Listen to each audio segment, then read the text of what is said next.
hanya sekitar 2-5 juta per bulan, serta angka kemiskinan yang masih tinggi. Dengan adanya berita tentang anggota DPR yang menerima penghasilan lebih dari 100 juta per bulan, memunculkan adanya jurang sosial ekonomi yang semakin lebar. Hal ini bukan sekedar soal angka gaji, tetapi juga tentang keadilan sosial dan kepercayaan masyarakat terhadap wakilnya di parlemen.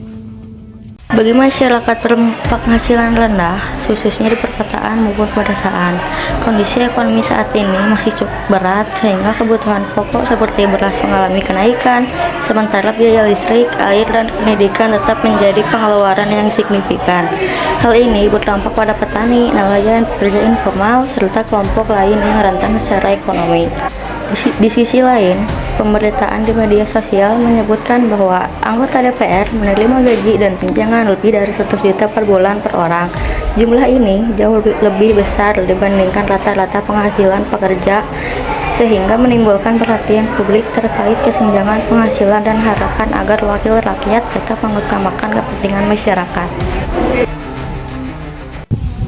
Disinilah krisis nilai seperti yang dikatakan Max Weber terjadi ketika nilai-nilai yang dijunjung rakyat seperti kesadaran dan kebersamaan tidak lagi sejalan dengan cara berpikir elit politik yang hanya fokus pada hitungan uang dan fasilitas. Akibatnya, jarak antara rakyat dan elit makin lebar.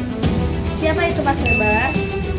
Max Weber merupakan sosiolog klasik yang berpendapat bahwa rasionalisasi dalam masyarakat modern membuat orientasi hidup lebih fokus pada efisiensi dan kepentingan praktis, sehingga nilai moral dan tradisional tergeser. Dari sinilah muncul krisis budaya dan nilai, ketika masyarakat kehilangan pegangan bersama karena lebih mementingkan kepentingan individu atau kelompok daripada kepentingan umum.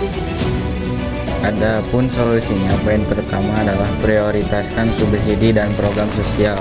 Sebelum menaikkan gaji, DPR pemerintah wajib memastikan program pangan murah, subsidi pendidikan, kesehatan, dan bantuan sosial benar-benar berjalan.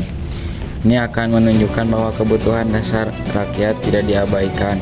Dan ada poin kedua, ada dorongan reformasi politik. Memilih wakil rakyat yang benar-benar berpihak pada rakyat kecil, mengusulkan aturan agar gaji DPR tidak ditentukan oleh DPR sendiri, tapi memulai lembaga independen, dan perlu diketahui kedudukan tertinggi dari rakyat untuk rakyat.